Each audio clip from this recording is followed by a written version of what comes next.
Halo. Halo Yuk. semuanya, kembali lagi di podcast kami, podcast kelompok 13. Perkenalkan nama aku Nidia. Kalau namaku Samantha.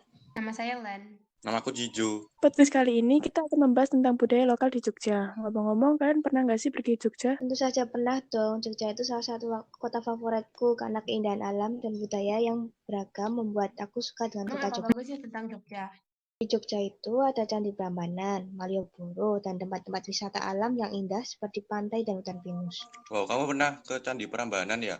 Ceritain dong pengalamanmu waktu pergi ke Candi Prambanan. Story time. Oke, aku ceritain. Jadi waktu aku kelas 7 SMP, sekolahku mengadakan ziarah ke Gua Maria yang ada di Jogja. Setelah dari Gua Maria, dilanjutkan jalan-jalan di Candi Prambanan. Waktu di Candi Prambanan sangat panas dan aku memilih untuk duduk-duduk di sekitar Candi Prambanan. Terus aku tiba-tiba kepikiran jarak antara posisi aku duduk dengan Candi Prambanan itu berapa meter ya? Karena aku bosan, aku pun menghitung jarak antara tempat dudukku ke Candi Prambanan. Bentar, aku potong dulu ceritanya. Tadi kamu bilang menghitung jarak antara tempat duduk kamu ke Candi Prambanan. Wah, gabutnya orang pintar emang beda ya. Emang cara menghitungnya gimana? Pertama aku berdiri menghadap ke Candi Prambanan. Di situ aku melihat sudut elevasi sebesar 53 derajat. Lalu aku mencari di Google tinggi Candi Prambanan dan aku mendapatkan info kalau tinggi Candi Prambanan itu 47 meter dan tinggi badanku sekitar 1,6 meter. Setelah itu, aku mencari selisih antara tinggi Candi Prambanan dengan tinggi badanku yang hasilnya adalah 45,4 meter. Dari data-data itulah aku akan menentukan jarak dari titik aku berdiri ke Candi Prambanan menggunakan perbandingan trigonometri. Perbandingan trigonometri itu ada beberapa jenis seperti cos, sinus, tangen, kosekan, sekan, dan kotangen. Lalu kamu milih menggunakan perbandingan trigonometri yang mana? Aku memilih menggunakan perbandingan trigonometri tangen dan diperoleh jarak antara tempat aku duduk ke Candi Prambanan sejauh 34,05 meter. Wah, keren juga bisa menghitung jarak tanpa menggunakan meteran. Setauku perbandingan trigonometri juga bisa membuat menghitung tinggi suatu bangunan atau tinggi pohon juga. Ya, Candi benar Prambanan sekali. bukannya candi kalau malam hari ada suatu pertunjukan gitu? Iya, setahuku juga gitu. Sendratari Ramayana juga merupakan budaya lokal yang ada di Jogja kan? Bener banget. Oh iya, apalagi sih yang menarik dari Jogja? Menurutku sih pemandangan saat di perjalanan menuju Jogja. Karena aku sering melihat sawah yang terlihat subur, terkena sinar matahari yang sangat terang. Karena aku sering lewat desa-desa gitu kalau mau ke Jogja, biar pemandangannya nggak jalan raya terus. Kadang-kadang aku berhenti sebentar dekat sawah itu kalau pergi ke Jogja buat lihat pemandangannya dan menghirup oksigen yang dihasilkan oleh tanaman padi di sawah melalui proses fotosintesis. Dari proses fotosintesis itu mengubah karbon dioksida yang dihasilkan oleh manusia dan hewan serta pembakaran sampah menjadi oksigen yang bisa dihirup. Di situ aku lihat ada seekor belalang yang berada di daun padi. Mungkin belalang itu memakan daun padi itu. Selain itu, aku juga melihat sekelompok burung yang hinggap di padi, lalu diusir oleh petaninya agar padi itu tidak dimakan sama burung itu. Terkadang juga ada ular sawah yang biasanya memangsa tikus ataupun belalang. Benar-benar menyenangkan lah kalau melihat seperti itu, tapi juga harus hati-hati jika melihat ular sawah. Ngomong-ngomong soal sawah, setauku sawah itu merupakan ekosistem buatan kan? Setahuku juga gitu sih. Kenapa ya kok di sawah terjadi ekosistem? Karena di sawah ada komponen biotik seperti padi, belalang, burung, katak, dan ular. Selain itu juga ada komponen abiotiknya seperti sinar matahari dan unsur hara tanah. Kedua komponen itu saling berhubungan sehingga menciptakan suatu ekosistem sawah.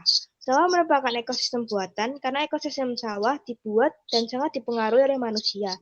Ekosistem sawah bisa terjadi karena ada manusia yang menanam padi, hingga terbentuklah sawah dan terjadi ekosistem di dalamnya.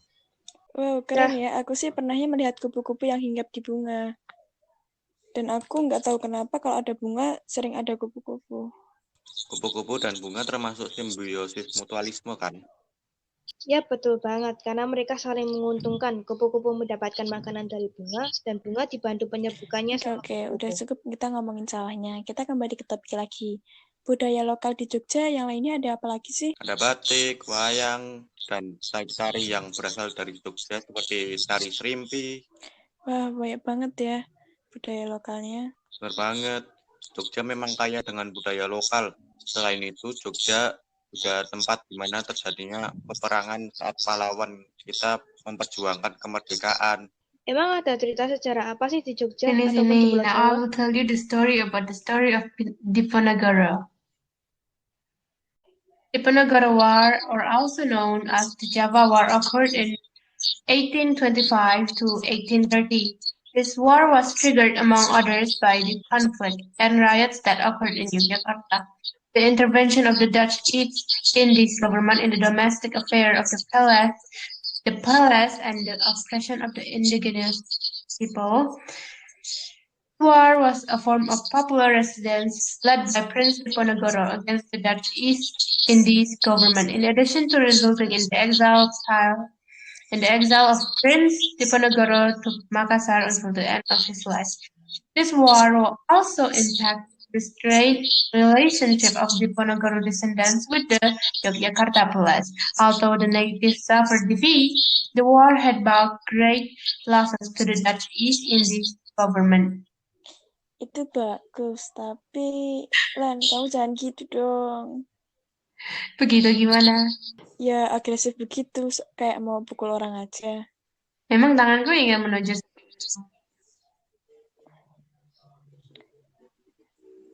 Jangan seperti itu dong, kekerasan itu bukan jawaban. Lagi pula, kan harusnya kamu tahu bahwa ada pengendalian sosial supaya kita tidak bertindak jahat atau berpikir buruk.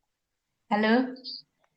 Kalau sekarang sih, sekolah akan menghakimi kamu. Kalau udah besar, nanti itu kepolisian dan pengadilan yang akan menentukan tujuan atau masa depan kamu. Kamu nggak salah sih. Maaf.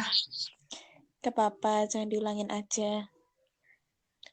Sudah ngocehnya. Aduh. Kalian ini sudah kaya debat publik saja. Mau nyaingin Bupati Sleman apa gimana? Santuy, emang Pak Bupati itu tempat apaan? Aduh, makanya punya TV jangan buat nonton kartun Oh, saja. jangan.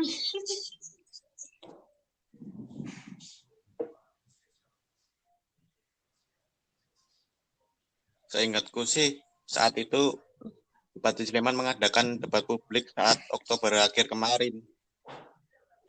Tema utamanya reformasi birokrasi dengan Rahmat Idris yang menjadi moderatornya. Biar masyarakat kedepannya mempunyai tujuan atau masa depan yang cerah dan disertai dengan campur tangan Tuhan Yang Maha Esa.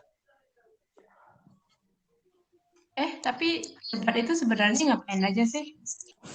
Tergantung, jika seseorang menjadi tim netral, mereka akan mendukung dan menyanggah terhadap apa yang diperdebatkan.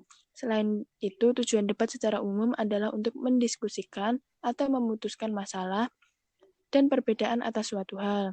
Selain itu, tujuan debat diantaranya yaitu melatih keberanian mengemukakan pendapat dan melatih mematahkan pendapat lawan.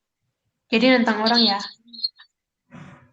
Ya begitu, tujuannya juga biar salah satu pihak bisa berpikir luas tentang pendapat orang lain juga. Dasar Tijo malah memotong obrolan kita. Tapi itu informasi yang bagus. Biar Kamu Len jangan nonton ikut kartun terus. Kita lanjut pembahasan kita tentang budaya lokal di Jogja. Setauku nih ya, budaya lokal di Jogja itu sangat banyak dan menarik untuk para wisatawan, seperti di Malioboro, banyak sekali penjual yang menjual batik, tas dengan motif tari tradisi di Jogja, ataupun kaos sablon dengan motif budaya lokal, seperti tari serimpi ataupun Kita juga wayang. bisa membuat tote bag bergambar tari tradisi dari Jogja seperti tari serimpi. Gak cuma budaya dari Jogja aja, budaya daerah lain seperti Bali yang punya tari kecak, dengan seluruh tradisi keraton Kacunanan, tari payung dari Jawa Barat, dan masih banyak lagi. Budaya memberi khas sendiri-sendiri. Jadi tote bag itu bisa dijual kepada para wisatawan yang datang sebagai oleh-oleh. Ide usahanya sangat bagus. Kita bisa menghasilkan keuntungan dengan bisnisnya juga. Benar banget. Selain itu, kita juga bisa melestarikan budaya lokal di Indonesia. Jangan sampai budaya lokal kita kalah bersaing dengan budaya asing di era persaingan global ini. Untuk melestarikan budaya lokal di era modern ini, kita harus mengikut sertakan anak remaja untuk membantu melestarikan budaya lokal dengan memberikan motivasi atau dorongan pada mereka dengan cara memberikan pengetahuan tentang budaya lokal.